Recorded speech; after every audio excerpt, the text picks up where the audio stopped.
All right, so the work we're going to do here in Module 3B is the work of analyzing state and local politics here in Nevada, with a particular focus on Nevada fiscal politics, the politics of tax and spend, which is actually, I think, more interesting and relevant than you might imagine.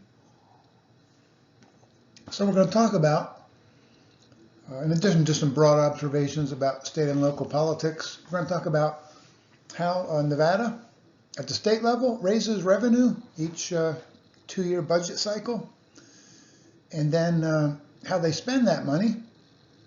And we're also going to talk about how local governments generate revenue and how they spend that revenue. All right? Okay. So, local governments. And this is generically true of local governments across the country, and then specifically true, I guess, about local governments in Nevada. One, we know that local governments are considered to be creatures of the state, right? The state creates them. What is it they say? I brought you into this world and I can take you out.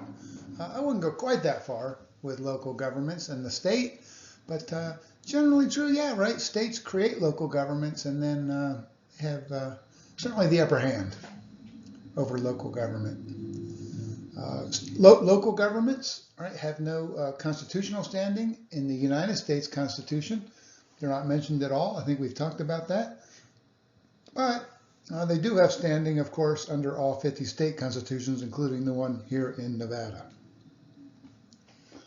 The general relationship between state and local government is governed by what's known as Dillon's rule. This means that, kind of like at the federal level, the same thing, we talked about that when there's a conflict between state policy and local policy, generally state policy will prevail. As long as the state's, behaving in ways that are legally correct.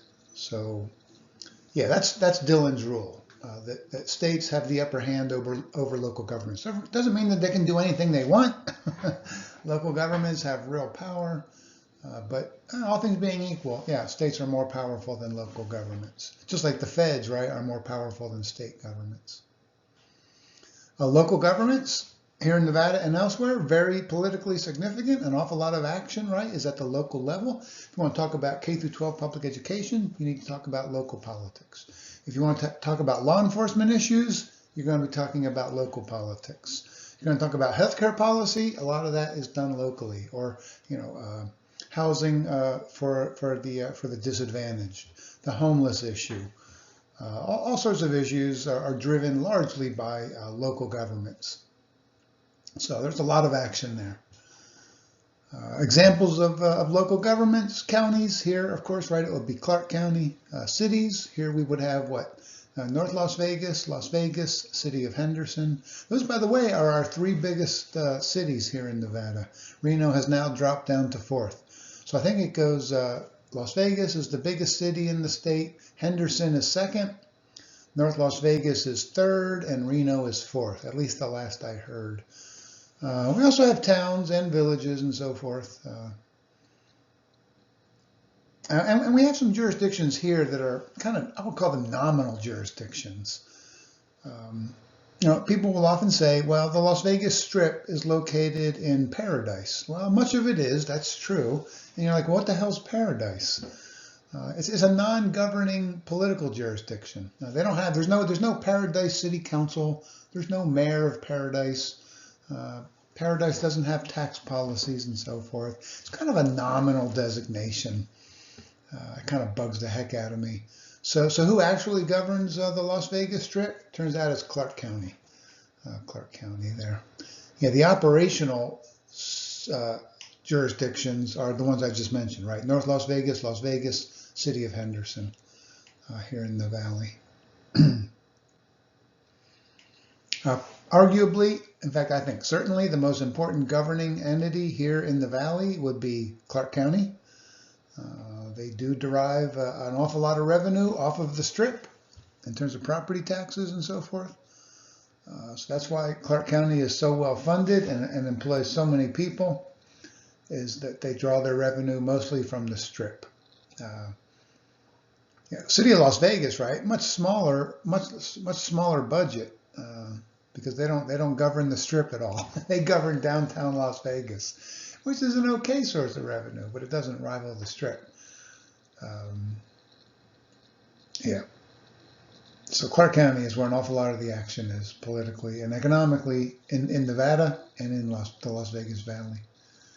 Can't even tell you how important Clark County is. Then also kind of a regional entity is quite significant for the state and in the valley, the Southern Nevada Water Authority. I know some of you are doing your papers on water issues of scarcity and so forth. Well, you're going to need to talk about SNWA. They have a huge impact on water policy in Nevada in general and in the Las Vegas Valley in particular. Very powerful agency. Headed up for a long time by the legendary Pat Mulroy. And now I think it was her second in command. I think it's Mike Ensminger, something like that. He's now at the head of SNWA. All right.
All right, so this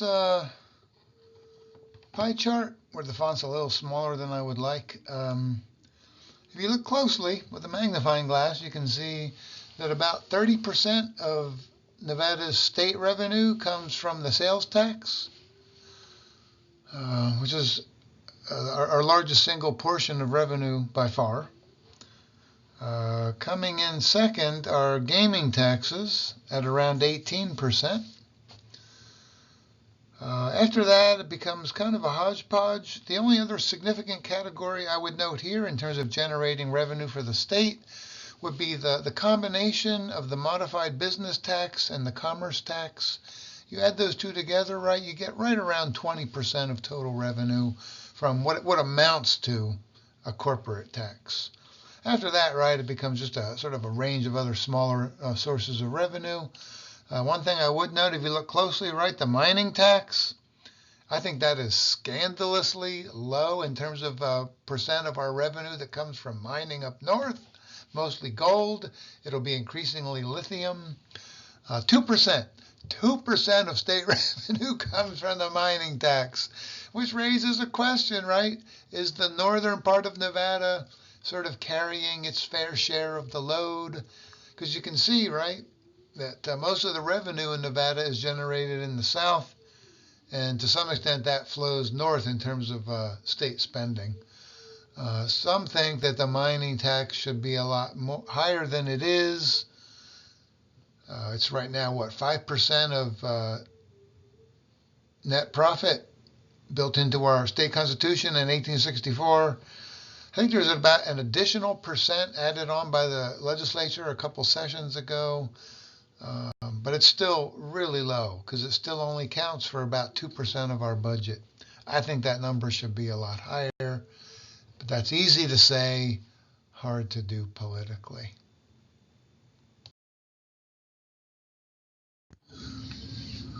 All right, so now that we've seen how the great state of Nevada generates revenue, let's see how the state spends that revenue. Health and Human Services, as you can see from that pie chart, is the single largest chunk of state spending, Health and Human Services. Coming in second would be K through 12, public education. A bit unusual that the state would contribute so much towards K through 12.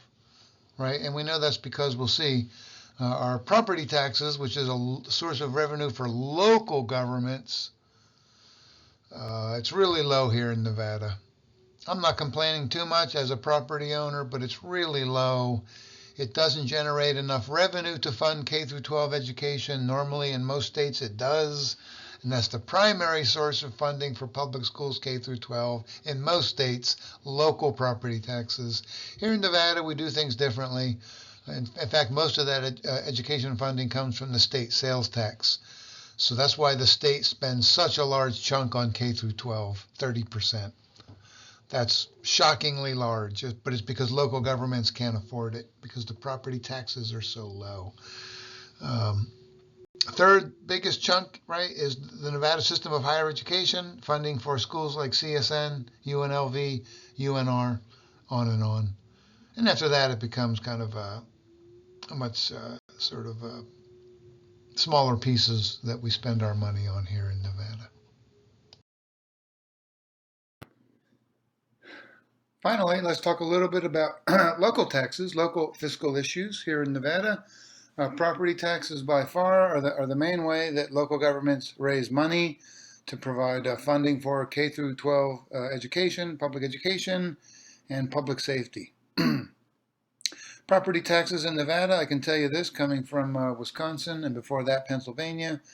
Property taxes in Nevada are relatively low. We're a low-tax state in general, have that kind of libertarian tradition.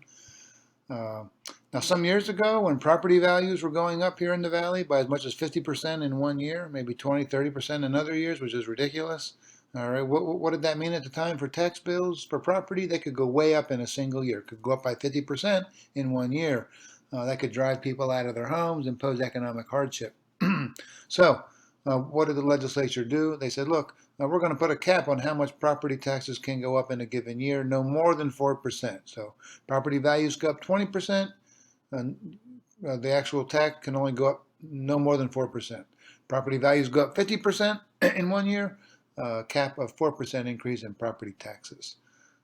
So that's been, I think, a useful fix by the state legislature to deal with boom and bust property values here in the Las Vegas Valley and in Nevada in general. It's also true that it imposes a bit of a floor in terms of how much they can go down. As many property owners found out during the recession, the value of their properties went way down and their taxes barely budged at all. It's a little complicated. I don't think I fully understand it.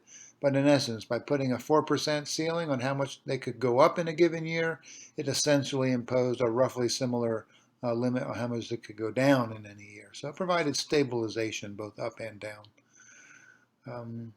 Sandoval's budget, as I've discussed, raises a lot more revenue, over $1 billion over a 2-year cycle. That's some serious money in a small state like Nevada of only about a little less than 3 million people.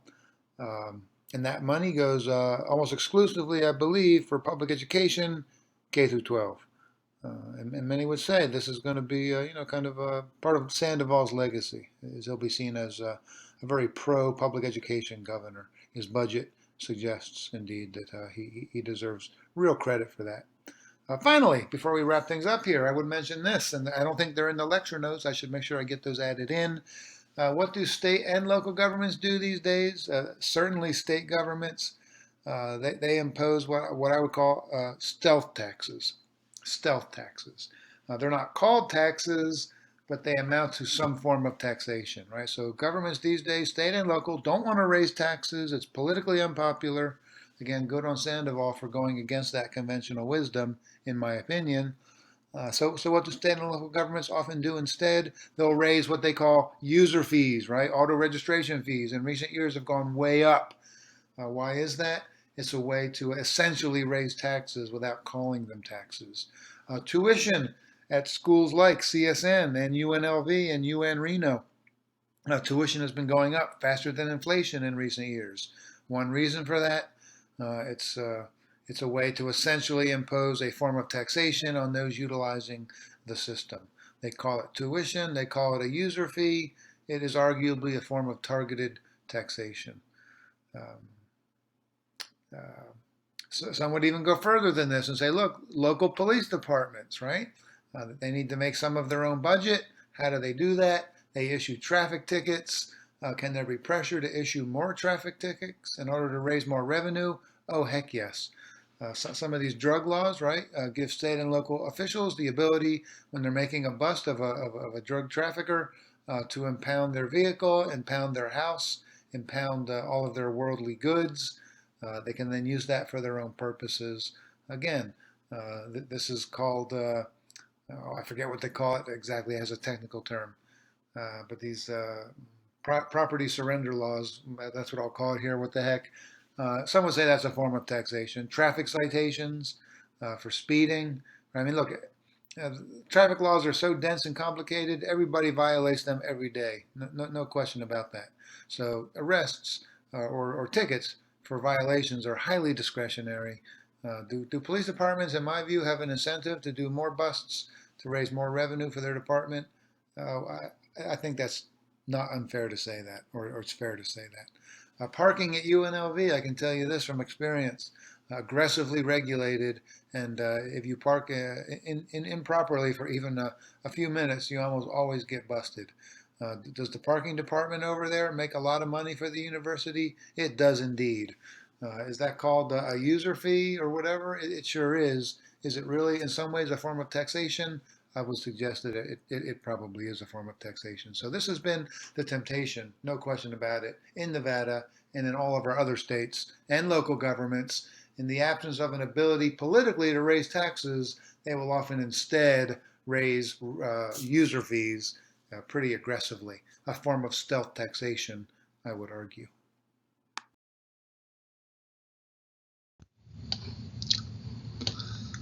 So here we see the Southern Nevada Public Land Management Act, which has been super fantastic for the good people of Nevada. This was an effort led by, at the time, Senate Majority Leader Harry Reid from Nevada, obviously. He pushed this through and got it signed into law. This basically means that all federal land auctioned off in Nevada, which is federal land, right? So that's federal revenue that should be going for federal purposes.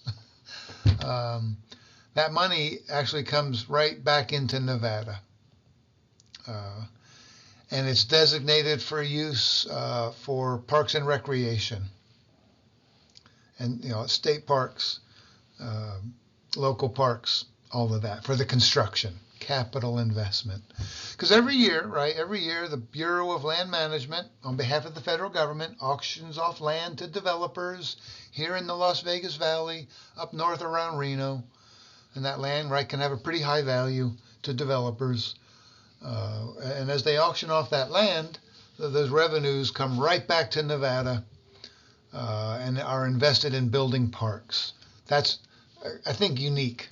It's a remarkable thing. Typically, if you want to build a local or state park, that's got to come from state or local money. Here it comes from the federal government.